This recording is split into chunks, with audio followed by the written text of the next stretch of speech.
Значи најчесто во овој период, значи во овој, да речам, пеколен период, изминатиот период, најчести се повраќањата кај децата. Ние нема ден да не примиме по неколку дечиња кои што повраќаат, и тоа интензивни повраќања.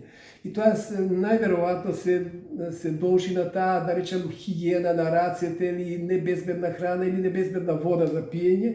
И нема ден да не примеме така. Значи и често се придружени со проливи тие деца и некогаш и со високи температури. Знаеме често е тој стомачен вирус во овој летен период и затоа ние апелираме и на родителите, значи да внимаваат во однос на сите тие препораки што ги даваме, нели, во однос на повраќањата. Колку се движи дневната бројка на интервенции кои што ја издавате?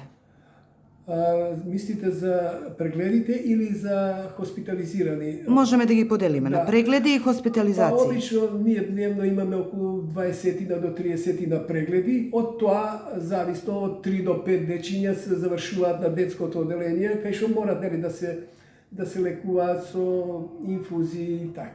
Тоа е лесна симптоматологија? Па некои се со лесно средна симптоматологија кои што бара, значи, да се лекуваат на детското оделение. Можноста, например, за да се надокнадат тој губиток, таа дехидрација со преку уста не е возможна и на тој начин ние советуваме, значи, да ги примеме на нашето оделение и да се рехидрираат по интравенски пат, со инфузии. Завршува тоа добро? За колку дена се средува? Многу за кратко време, за ден-два, тие се средуваат и се враќаат дома. Значи, многу брзо, али се многу честа патологија. Имаме изразена висока температура во такви случаи? Да, може да одат со многу високи температури и до 39 и 40 степени. Се многу чести. И ние гледаме, значи, да ги рехидрираме тие дечиња, соодветна, нели, и терапија во однос на температурата, така да, али за кратко време тие се враќаат. Многу е битно тоа да се рехидрира на време. Ви благодарам.